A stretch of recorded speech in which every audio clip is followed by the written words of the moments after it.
कोपरगाव तालुक्यातील सडे येथे अल्पवयीन मुलीचा विनयभंग झाला होता। या प्रकरणी गुन्हा दाखल होताच मुलाच्या नातेवाईकांनी मुलीच्या नातेवाईकांवरती अॅट्रॉसिटीचा गुन्हा दाखल केला। यावेळी मराठा समाजातर्फे संजीव भोर यांच्या अध्यक्षतेखाली मोर्चा काढण्यात आला आहे। दबाव तंत्र वापराल तर आणखी भव्य प्रतिमोर्चा काढू असा इशारा यावेळी भोर यांनी दिलाय।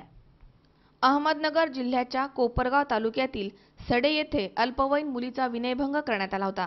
या प्रकरणी छेडछाड करणाऱ्याच्या विरोधामध्ये कोपरगाव पोलिसांमध्ये गुन्हा दाखल झाल्यानंतर मुलीच्या नातेवाईकांच्या विरोधामध्ये मुलाकडनं अॅट्रॉसिटीचा गुन्हा दाखल करण्यात आलाय।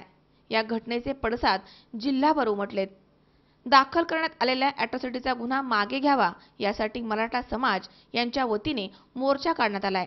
या मोर्चाचे नेतृत्व करणाऱ्या संजीव भोर यांनी प्रतिमोर्चा काढून दबाव तंत्र वापराल तर जिल्हाभर आंदोलन छेडू असा इशारा दिला होता।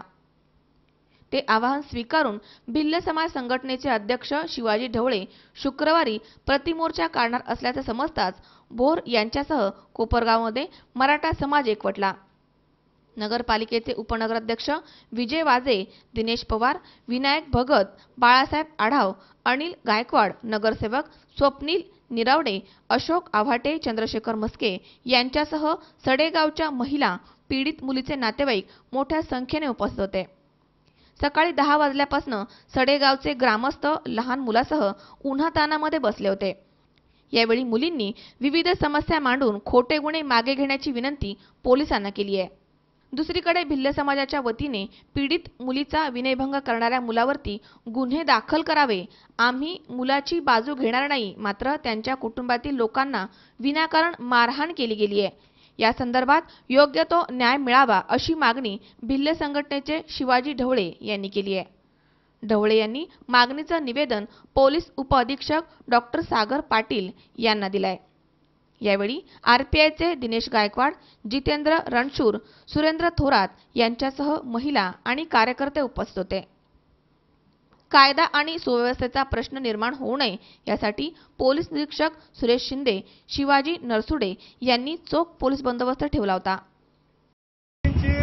छेडछाड करणारे, महिला मुलींशी जोर जबरदस्ती करू पाहणाऱ्या विकृत आरोपींना पाठबळ देण्यासाठी जर कोणाच्याही जातीच्या संघटना, कोणत्याही जातीचे नेते मोर्चे काढण्याचा प्रयत्न करतील, जर या ठिकाणी जाहीरपणे आरोपीला पाठिंबा देण्यासाठी रस्त्यावर उतरण्याची भाषा करतील तर कोपरगाव तालुक्यातच नव्हे संपूर्ण नगर जिल्ह्यातला सकल मराठा समाज हे मोर्चे समोरासमोर अडवण्याचा इशारा या निमित्ताने जाहीरपणे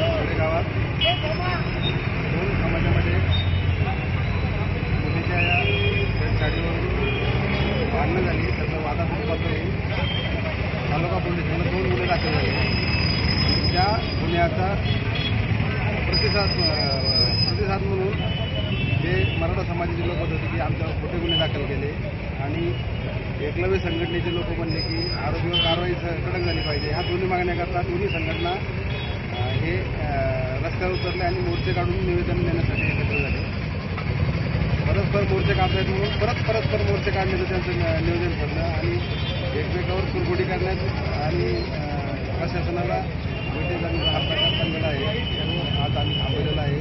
त्यांना सगळ्यांना दाखल गुन्ह्याचे तपास व्यवस्थित होतील, कुणावरही अन्याय होणार नाही याबाबतची खात्री दिली। योगेश डोके, C24 तास, कोपरगाव।